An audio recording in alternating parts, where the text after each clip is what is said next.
Hi guys! So we're just here to film a short video to answer any questions you might have about the upcoming tour, my new novel, or anything else about writing or plays in general really. So yeah, let's get started with the questions, and at the end, stick around because as I mentioned, I've got a new tour accompanying my new novel, so we'll talk that all through at the end.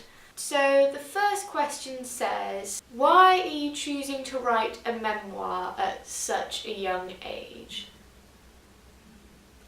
Well, I suppose it's probably because I still think that these moments of my life, although I'm still relatively young, I'm not yet middle-aged, counting by, the average life expectancy of women in England. Although I have most of my life ahead of me, I think it's probably because I still think all the aspects of my life that I've lived so far very important in my creative process and, who I've become today. So I think it's probably because of the weight I put on that. Yeah. I'd also say that it's been done before. This tangency between the real and the fiction is so interesting to me. Like Jeanette Winterson's Oranges Are Not the Only Fruit, the way she meshes, the real and the fiction in her novel is so beautiful, and I suppose I just wanted to see what my life would yield, how my creatorship has really been influenced by, my life. Oh, I'd probably also say that I don't write about history, so for myself to be so close to these parts of my life, I think that's very interesting as well, because that's what makes it literature.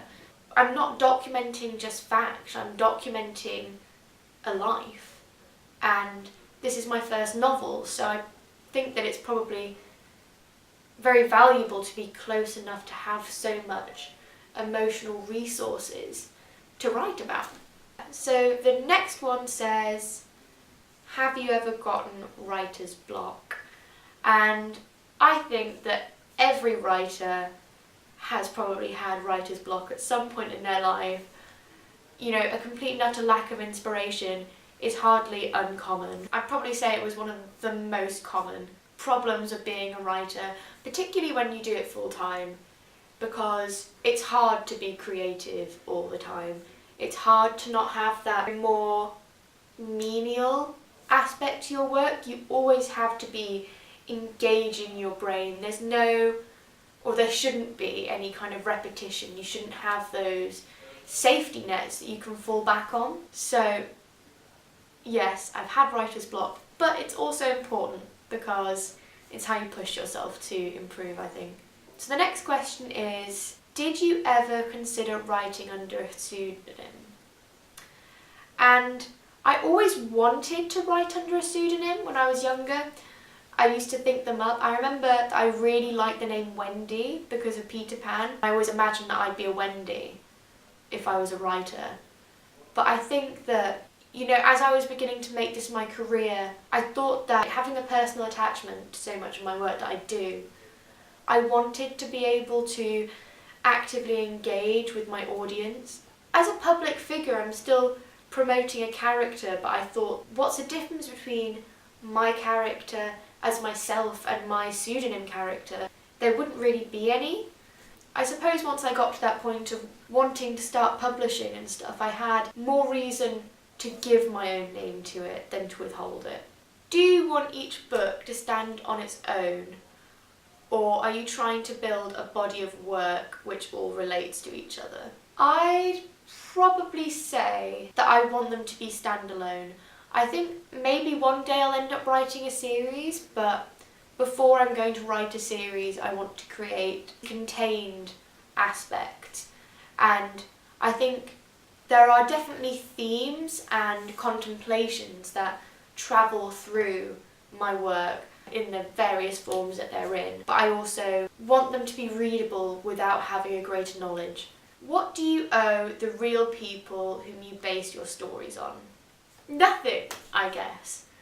People don't live in isolation, And every bit of inspiration comes from a source. One person who is featured in my novel is no more influenced by a person than it would be if it was like a truly fictional person. Because I'm not aiming to accurately recount every single aspect of my life, but I do want to emphasise the events and the personas that influenced me. And those personas are inspired by people, but I wouldn't say they're still the exact people. It's no more influenced by my real life than the kind of characters who are in other novels, and nobody gets compensation for having the same name or the same haircut as a character. I'd say ultimately nothing, although my parents and my brother and my partner do have a little thank you at the end of the novel, so they can't really complain too much for featuring in retrospect. So the next question is, what kind of research do you do and how long do you spend researching before beginning a book? It depends upon the book. For retrospect, I suppose what my research was having myself write, trying to recall those aspects of my life that occurred. I did go through some old photographs, some old diaries that I kept when I was younger to try and understand the kind of person I was and how things affected me then as opposed to how they affect me now.